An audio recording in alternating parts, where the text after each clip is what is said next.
नमस्कार, न्यूज 24 के खास कार्यक्रम आमने सामने में आपका स्वागत है। मैं हूं अनुराधा प्रसाद और आज मेरे साथ हैं आम आदमी पार्टी के सीएम के चेहरे भगवंत मान साहब।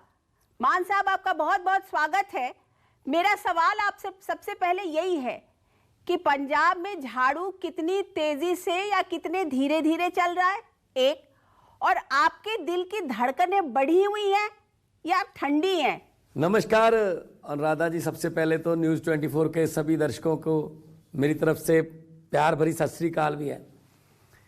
पंजाब में झाड़ू बहुत तेजी से चलेगा क्योंकि लोग जो हैं वो रवायती पार्टियों से दुखी हो चुके हैं और हमें जो फ़ोन कर करके बता रहे हैं कि जल्दी से जल्दी चुनाव हो जाए जी, चुनाव वाला दिन आ जाए। हम बहुत अंदर से वो कह रहे हैं कि हम भरे पड़े हैं कि हम झाड़ू को, आम आदमी पार्टी को, ईमानदार सरकार को हम लाना चाहते हैं। तो धड़कने तो वो उनके प्यार की वजह से वैसी तेज रहती हैं। तो जितना प्यार लोगों का मिल रहा है और लोगों को ये एहसास हो रहा है कि इस बार हमारा अपना लड़का आ गया। जैसे किसी हर परिवार ये सोचता है भगवंत मान हमारे घर का मेंबर है, ये आ गया, अब हम मर्जी से सरकार चलाएंगे, लोगों की सरकार बनेगी। लेकिन अभी तो मान साहब, अभी तो टाइम है, अभी तो रिजल्ट निकलेगा 10 मार्च को। लग रहा है कि आप तो सेहरा बंदी करके बैठे हुए हैं। आपकी बातचीत से तो ऐसा ही लग रहा है कि आपने सेहरा पहन लिया है। नहीं, ऐसी बात नहीं, हम ओवर कॉन्फिडेंट नहीं है। जितनी देर रिबन को टच नहीं करेंगे हम उतनी देर रेस को खत्म नहीं मानेंगे। प्रचार कर रहे हैं, लोगों के पास जा रहे हैं, डोर टू डोर हो रहा है, इलेक्शन कमीशन की गाइडलाइंस मान रहे हैं। जब रैलियां खुली तो रैलियां भी करेंगे। लेकिन जो अंडर करंट सामने आ रहा है लोगों में देखने के लिए, वो बहुत ही कमाल है। उससे हमारे हौसले बढ़े हुए हैं। लेकिन हम ये नहीं है कि बस जीत गए, नो, हम कोई ओवर कॉन्फिडेंस में नहीं रहेंगे। हम मेहनत करेंगे। पंजाबी में कहावत है, माली दा कम पानी पाउना पर मशका पावे, मालिक दा कम फल फुल लाउना, लावे या ना लावे। और लोकतंत्र में मालिक जनता है, पब्लिक है। सो पब्लिक के पास जाएंगे, जो भी उनका फतवा होगा सर माथे। चलिए, आपके जो लीडर हैं अरविंद केजरीवाल, वो आपको कट्टर ईमानदार कहते हैं। आपकी बहन कह रही है कि आप पंजाब के लोगों के चेहरे पर मुस्कान लेके आएंगे क्योंकि आप लोगों को हंसाते रहे हैं। तो सवाल तो यही है कि पंजाब में आप मुस्कान कैसे लाएंगे? पंजाब में जो प्रॉब्लम्स रही हैं, और खास करके चूंकि पंजाब एक बॉर्डर स्टेट है, बहुत ही it's a very very crucial state for India, वहां पर मुस्कान लाना बहुत आसान काम नहीं होगा। अनुराधा जी, मुझे बताते हुए बड़ी खुशी हो रही है कि जो सबसे पहला टीवी सीरियल जो जुगनू कहंदा है, वो मैंने BAG के बैनर के तले किया था। और आप भी शूटिंग पर आती रही जब शूटिंग चलती थी। स्वर्गीय नीलम और उनके हस्बैंड अनिल जी कपूर जी वो डायरेक्टर थे। जब मालवीय नगर में पीपल के पेड़ के नीचे वाली जगह पे हमारा दफ्तर होता था BAG का, मैं आता रहता था। तो वहाँ से शुरू हुआ सफ़र लोगों को हंसाने का। लेकिन हंसी भी तभी अच्छी लगती है जब चूल्हे में आग जल रही हो और पेट में खाना हो। खाली पेट, भूखे पेट हंसी नहीं अच्छी लगती। तो पंजाबियों को रंगला पंजाब मैंने वापस देना है। मैंने कोई कैलिफोर्निया, लंदन, पेरिस बनाने का वादा नहीं किया। मेरी जिम्मेदारी है पंजाब को दोबारा पंजाब बना दो। पंजाब हंसता खेलता गिद्दे भंगड़े वाला जो है वो स्टेट था। जब पंजाब में रोजगार मिल जाएगा नौजवानों को, तो उनके हाथ से टीके छूट जाएंगे और टिफिन आ जाएंगे। जब पंजाब में अच्छी शिक्षा मिलने लगी, जब पंजाब में किसान खुदकुशी करना बंद कर देगा, उसकी फसल का भाव मिले उसे, तो जब पंजाब में इंडस्ट्री वापस आ जाएगी जो इधर उधर चले गए पॉलिटिशियंस की वजह से, क्योंकि उनसे हिस्सा मांगा जाता है, तब अपने आप पंजाबी जो है वो, पंजाबी तो वैसे ही खुश मिजाज हैं, तो अपने आप खुशी मुस्कान उनके घरों में आएगी। लेकिन सवाल तो यही है मान साहब कि आप करेंगे कैसे, क्योंकि पंजाब का खजाना जो है वो खाली है। आपको भी पता है, क्योंकि मुस्कान लाने के लिए एक अच्छा खासा खजाना चाहिए। आपको लोगों को रोजगार देना है, आप लोग वहां पर मोहल्ला क्लिनिक खोलने वाले हैं, आप महिलाओं को 1000 रुपए महीना देंगे, तो ये सब इजी तो है नहीं। खजाना खोलना पड़ेगा और खजाना खाली है। खजाना भरना पड़ेगा। एक्चुअली कहा जाता है कि 3 लाख करोड़ का कर्जा है पंजाब में। मैं ये सवाल करता हूं, पंजाब में जिन लोगों ने अभी तक राज किया, वो 3 लाख करोड़ कहां खर्चा गया? वो 3 लाख करोड़ कहां खर्चा गया? ना तो पिछले 20 साल से कोई स्कूल बनाया उन्होंने सरकारी, ना पिछले 20 साल से कोई सरकारी नौकरी दी, जितनी दी है आउटसोर्सिंग या ठेका प्रणाली। ना पिछले 20 साल से कोई यूनिवर्सिटी बनी, ना पिछले 20 साल से कोई कॉलेज बना, ना पिछले 20 साल से कोई सड़क बनाई गई जिस पे टोल प्लाजा ना हो। तो पैसा कहां गया? हां, मैं बताता हूं पैसा कहां गया। इनके महल बन गए, इनके 7 स्टार होटल बन गए, इनकी बसों की फ्लीट हजारों में चली गई, इनके शॉपिंग कॉम्प्लेक्स बन गए, इन्होंने विदेशों में आइलैंड खरीद लिए। यहां गया पैसा। ये तो एक पैसे का हिसाब लेंगे इनसे। तो आप बादल के ऊपर अटैक कर रहे हैं क्या? एक मिनट। दोनों 26 साल कांग्रेस ने राज किया, 19 साल अकेला बादल परिवार ने राज किया। 45 ईयर्स इन दोनों का राज है। अभी भी कह रहे हैं एक मौका और दे दो। 94 ईयर्स की एज हो गई, पर भगवान उनको लंबी उम्र दे। लेकिन आज फिर पर्चा भरा है 94 ईयर्स में, तीसरी बार है कि कहते हैं मेरी आखिरी इलेक्शन है। अरे नारे लगाते लगाते मुलाजिम, टीचर, ईटीटी वाले सब वो नारे लगाते, धरने देते देते ओवर एज हो गए।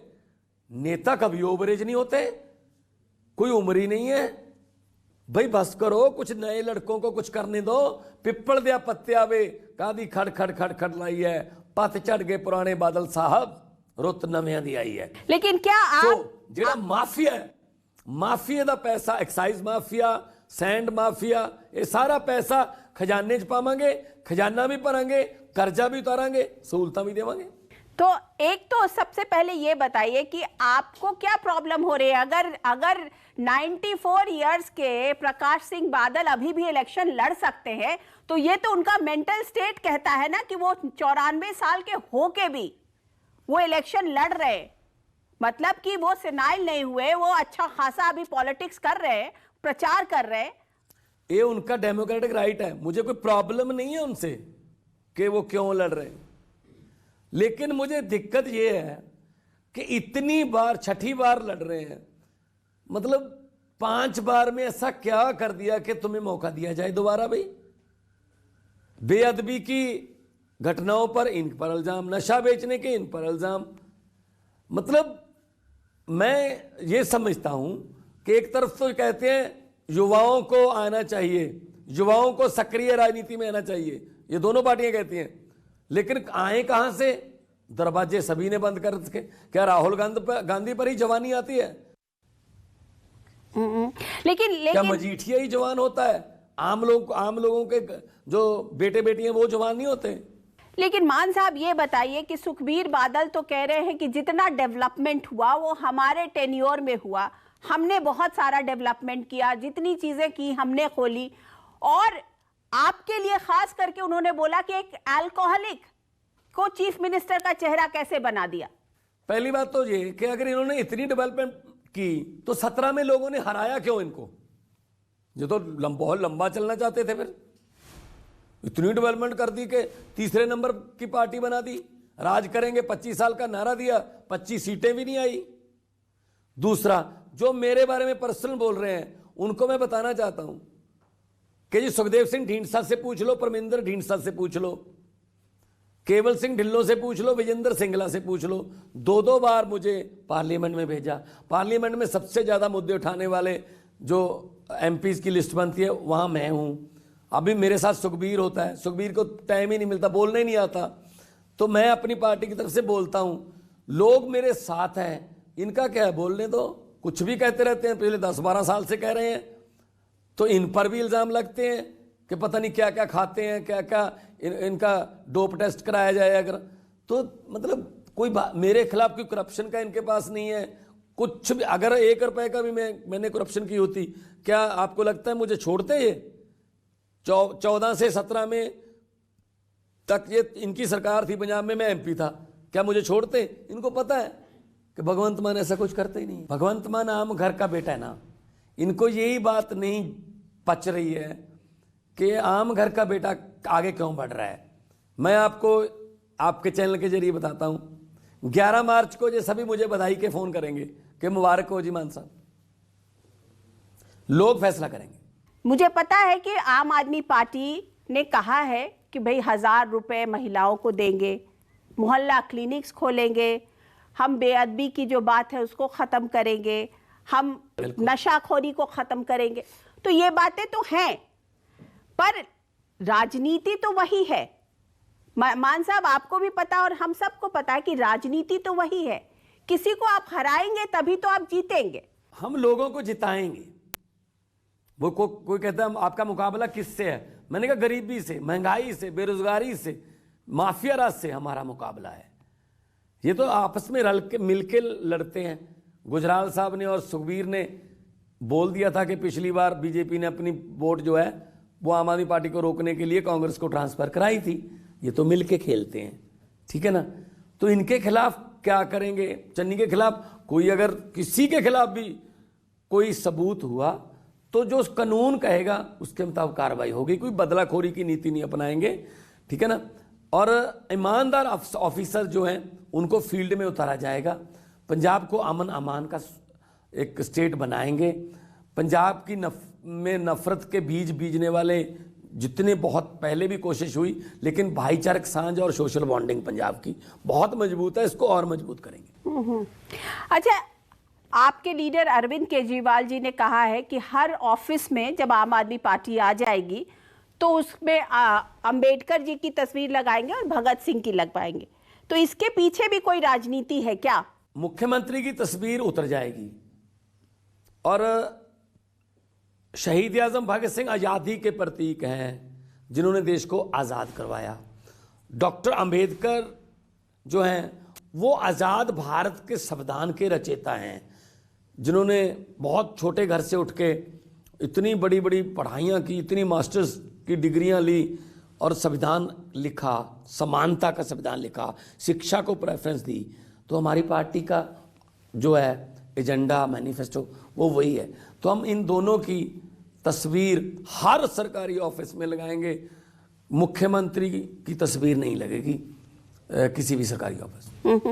अच्छा, जालंधर में आपने डोर टू डोर कैंपेन करते वक्त अपने गले की माला को निकाल के अंबेडकर जी की प्रतिमा पर डाल दिया। उसको भी एक तरीके से कहा जा रहा है कि ये अपमान था उनका, लेकिन आप उसको किस तरीके से देखते हैं? देखिए, मैं पहले भी ऐसे करता रहता हूँ कि जो मुझे मान सम्मान मिला वो मेरा नहीं है, वो भगवंत मान का नहीं है, वो बाबा साहब की वजह से मिल रहा है। तो मेरे हार मेरे नहीं है। मैंने उनके गले में, उनके पाँव में रखे, मैंने पाँव छुए भी साथ में। कोई मुझे सिरोपा पहना देता है, मैं दरबार साहब में जाके, गुरुद्वारा साहब में उनके पाँव में कि वाहिगुरु महाराज ये आपका दिया हुआ सम्मान है। तो मेरा कोई ऐसा मकसद नहीं था कि मैं बाबा साहब को अपमानित करूं या कुछ और। हाँ, अगर किसी को ये लगा कि ऐसा नहीं करना चाहिए था तो मैं खेद व्यक्त करता हूं, माफ़ी चाहता हूं। आगे से मैं ऐसा नहीं करूंगा। अगर किसी को लगा कि ये मैं जानबूझकर नहीं ऐसा किया। मैं तो संतराम उदासी जो शायर हैं, जिन्होंने गरीबों के लिए लिखा, मैं तो उनकी कविताएं गा गा के बड़ा हुआ हूं। मां धरती तेरी गोद नूं चन होर बथेरे, तू मंगदा रही वे सूरजा कमियां दे वेड़े। जिथे तंग ना समझण तंगियां नूं, जिथे मिलन अंगूठे संगियां नूं, जिथे वाल तरसदे कंगियां नूं, नक वगदे अखां चुन्नियां ते दंद करेड़े, तू मंगदा रही वे सूरजा कमियां दे वेड़े। ਅਸੀਂ ਤਾਂ ਉਹ ਗਾ ਗਾ ਕੇ ਵੱਡੇ ਹੋਏ ਆ ਜੀ। वही तो मैं सोच सकते इस तरह के ਅਸੀਂ ਉਹਨਾਂ ਦਾ अपमान करिए, बल्कि ਜਿਹੜੇ हार सानू पैंदे ने ਉਹਨਾਂ ਦੇ मान सम्मान करके पैंदे। अच्छा, एक बात बताइए कि आपके का जब चेहरा अनाउंस किया आम आदमी पार्टी ने, तो कहा कि 93% लोगों ने कहा कि भगवंत मान हमें मुख्यमंत्री का चेहरा चाहिए। विरोधी पार्टी वाले कहते हैं ये तो फर्जीवाड़ा है, आपस में ही करके बना दिया और कह दिया, अगर नहीं बनाते तो मान जो है वो पार्टी तोड़ देते। इस तरीके की बातें फिर क्यों आती है? ना, मैं कहां पार्टी, कौन पार्टी तोड़ रहा है, कौन चेहरा नहीं बन रहा, क्या ये मुद्दे नहीं है। लोग कह रहे हैं हमारे घर में शाम को चूल्हा जलेगा या नहीं, हमारी फसल बिकेगी या नहीं, हमारी फैक्ट्री में रेड तो नहीं पड़ेगी, हमारी दुकान चल जाएगी, हमें फिरौतियों के फोन तो नहीं आएंगे। ये मुद्दे हैं मैडम। अच्छा चलिए, किसान तो पंजाब का मुद्दा है, किसानों का इतना बड़ा आंदोलन हुआ, फिर क्या ऐसा हो गया कि किसानों को आम आदमी पार्टी का भी एक तरीके से वो किसानों के साथ खड़े थे, फिर क्या हो गया कि किसान जो हैं उन्होंने अपनी पार्टी बना ली और वो चुनाव लड़ रहे हैं? देखो, ये तो उनका डेमोक्रेटिक राइट है, लेकिन आप उनको किसानों की पार्टी मत कहो, वो नेता बन गए हैं। पहले वो कह रहे थे कि कोई भी पॉलिटिकल पार्टी हमारी स्टेज पर ना आए, हम नहीं गए, अगर आना है तो नीचे बैठे, हम स्टेज पर बोलेंगे नहीं बोले। पार्लियामेंट में मुद्दे उठाओ, सबसे ज़्यादा मैंने उठाए। उनकी रैलियों में हमने अपने वर्करों को भेजा, कोई झंडा नहीं, कोई पार्टी का स्टिकर नहीं। तब कुछ किसान जो जथेबंदियों ने पार्टी बना ली, मैं तो उनको शुभकामनाएं दे सकता हूं, लेकिन लोग जो कह रहे हैं गांव में, लोग ये कह रहे हैं कि हम तो जी आम आदमी पार्टी को वोट देंगे, तो आम आदमी पार्टी सच्ची नीयत की और ईमानदारी की सरकार जब आ गई तो सब कुछ ठीक हो जाएगा। जो खेती है, खुदकुशियां जो कर रहे हैं किसान, उसको ठीक करने का बहुत बड़ा प्लान है हमारे पास। कॉर्पोरेट सोसाइटीज़ को जिंदा करेंगे। पंजाब एग्रीकल्चर यूनिवर्सिटी को बहुत बड़ी फंडिंग की ज़रूरत है, वो तनख्वाहें भी नहीं, सैलरीज भी नहीं दे पा रही, नए बीजों की खोज कहाँ से करें बेचारे। तो MSc BSc agriculture degree holders लड़के लड़कियों को खेतों के टीचर बनाएंगे हम। हर गांव में दो, कम से कम 40,000 के लगभग पैदा होगा रोजगार, ठीक है ना। उसके बाद फसली विभिन्नता लानी है। हमारा लेवल नीचे जा रहा है पानी का, धान की वजह से 1 किलो चावल पैदा करने के लिए 3800 लीटर पानी यूज़ होता है, इस्तेमाल होता है। तो पंजाब की धरती इतनी फर्टाइल है, कुछ भी बीज दो वो उग जाएगा। उनकी मार्केटिंग नहीं है, वो मार्केटिंग प्रोवाइड करेंगे। पंजाब का किसान फिर गिद्दे भंगड़े, फिर वो एक पंजाबी में शायर हैं सुरजीत पात्र, उनकी लाइनें हैं कि होया जे पतझड़ आई तू अगली रुत विच यकीन रखी, मैं लब के लियाना कि तो कलमा तू फुल्लां जोगी जमीन रखी। अच्छा, पिछले चुनाव में 2 मुद्दे थे, है ना, बेअदबी और ड्रग्स का मुद्दा था। इन दोनों मुद्दों से अब अगर आपकी सरकार आ गई तो आप कैसे लड़ेंगे, कैसे उसको हैंडल करेंगे? देखिए मैडम, अगर 2015 में जो बरगाड़ी में जो बेअदबी हुई थी, अगर उसके मास्टरमाइंड पकड़े जाते और उनके दोषियों को सख्त से सख्त सजा दी जाती, तो आज किसी की हिम्मत नहीं होती कि वो दरबार साहब में जंगला पार करके बेअदबी की कोशिश करे, जब पटियाला में काली देवी मंदिर में कोई बेअदबी की कोशिश करे। क्योंकि उन्होंने क्या किया, दोनों सरकारों ने सिट एक और सिट, सभी बेसिट्टा निकली। तो अपराधियों के, शरारती अंसरों के हौसले बढ़ जाते हैं कि उनको नहीं हुआ कुछ तो हमें भी क्या हो जाएगा। एक बार सजा मिल गई ना, किसी की हिम्मत नहीं होगी। आम आदमी पार्टी मास्टरमाइंड्स को और दोषियों को सजा देगी। दूसरा ड्रग्स है, ड्रग्स में आज भी बड़ी बड़ी इमोशनल वीडियो आती हैं कि आधा टीका उसकी नस में है, आधा बचा हुआ दवाई, जो नौजवान लड़का उसकी डेड बॉडी पड़ी है, पास में माँ बैठी रो रही है, तो कहाँ चला गया। तो ये बहुत बहुत गलत है। पहले हम रिहैब सेंटर खोलेंगे, उसके बाद जब उनको क्रेविंग होगी, वो तो एडिक्टेड है, मरीज होंगे, सप्लाई लेन तोड़ेंगे तो क्रेविंग होगी, उनको फिर वहाँ लाया जाएगा और वहाँ उनको मेडिकली फिट करके उसके बाद उनकी काउंसलिंग करके उनको समाज की मुख्य धारा में वापस लाएंगे। जब उनको यकीन हो जाएगा कि हाँ समाज ने हमें अपना लिया है, तो फिर उनको काम दिया जाएगा, रोजगार, ताकि वो वापस ना उसी नशे की लत में या बुरी संगत में चले जाएं। बहुत बड़ा रोड मैप बना पड़ा है। अच्छा, ये बताइए मान साहब कि आपके लिए आज की डेट में चुनौती कौन सी पार्टी है, कांग्रेस या अकालीज? तो कांग्रेस ने जितना धोखा किया है, कैप्टन साहब ने वादे किए थे बहुत बड़े बड़े, घर घर नौकरी, कर्जा माफ, 5-5 मरले के प्लाट, स्मार्टफोन, 51,000 शगन स्कीम, वो तो 4.5 साल घर से निकले ही नहीं। अब कांग्रेस एक चालाकी कर रही है कि वो कह रही है कि 111 दिन का काम देखो जी हमारा, बाकी 4.5 साल कैप्टन साहब के थे। क्यों भाई? पूरी मिनिस्ट्री तो कैप्टन साहब के साथ थी जो अभी बनी हुई है। चन्नी भी मिनिस्टर थे, ब्रह्म इंद्रा भी मिनिस्टर थे, राणा गुरजीत भी मिनिस्टर थे, सुख सरकारिया भी मिनिस्टर थे, विजेंद्र सिंगला भी मिनिस्टर थे। तो अली बाबा 40 चोर वाली कहानी सुनी थी, अब अली बाबा हटा दिया, 40 तो वही हैं। तो 40 पर तो कार्रवाई होगी ना। जो 111 दिन में इतना लूट गए कि 10-10 करोड़ की गद्दियां उनके घरों से मिल रही थी, 56 करोड़ की जो प्रॉपर्टीज, बड़ी बड़ी जैगुआर गाड़ियां, तो हिसाब 5 साल का होगा मैडम, हिसाब 111 दिन का नहीं होगा। अकाली दल, उनको तो लोगों ने नफरत इतनी की है ना कि वो तो मतलब भूल जाएं कि वो दोबारा कभी कोई, मेरे ख्याल में डबल फिगर में भी अकाली दल जो है, डबल फिगर में भी नहीं आएगा, डबल फिगर में अकाली दल नहीं आएगा।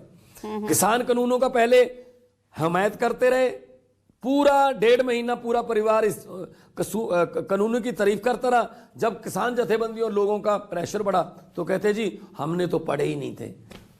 लोग आजकल लोग ऐसे धोखे में नहीं आते।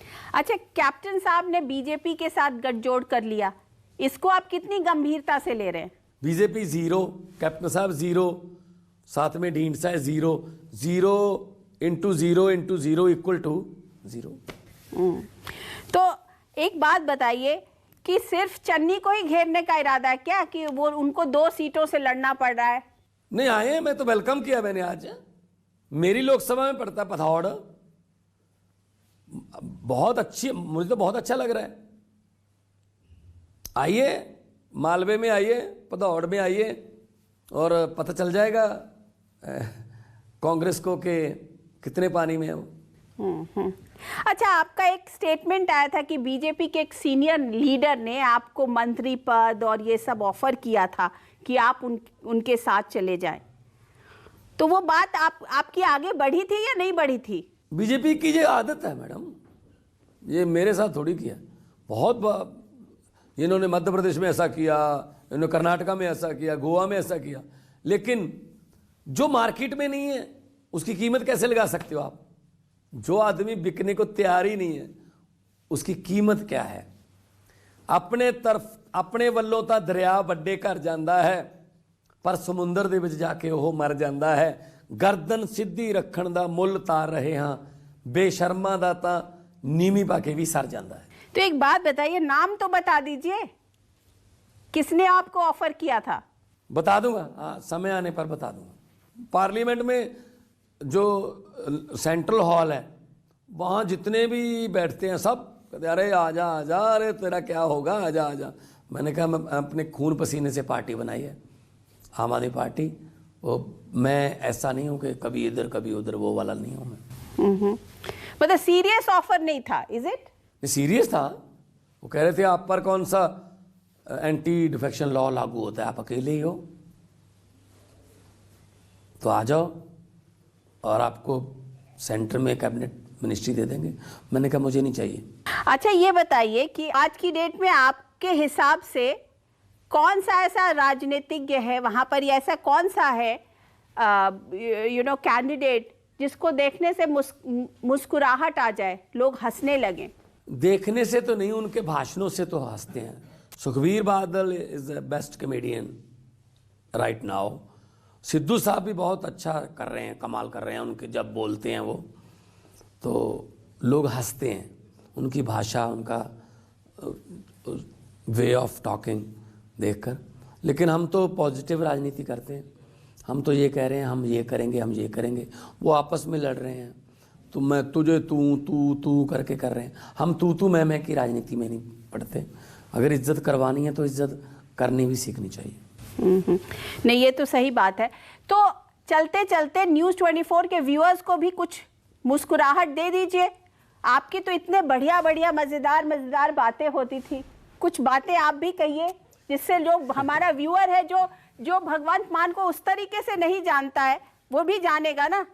नहीं जी, मैं तो यही कहना चाहता हूं कि हुकूमत वो करते हैं जिनका दिलों पर राज होता है। हुकूमत वो करते हैं जिनका दिलों पर राज होता है। यूं कहने को तो मुर्गे के सर पे भी ताज होता है। और जो भ्रष्टाचारी हैं उनके लिए मैं कहना चाहता हूं, जितने मर्जी इकट्ठे कर लो, पैसे हीरे मोती, मगर ख्याल इतना रहे कफन पे जेब नहीं होती। चलिए, भगवान मान हमसे बात करने का आपका बहुत बहुत शुक्रिया।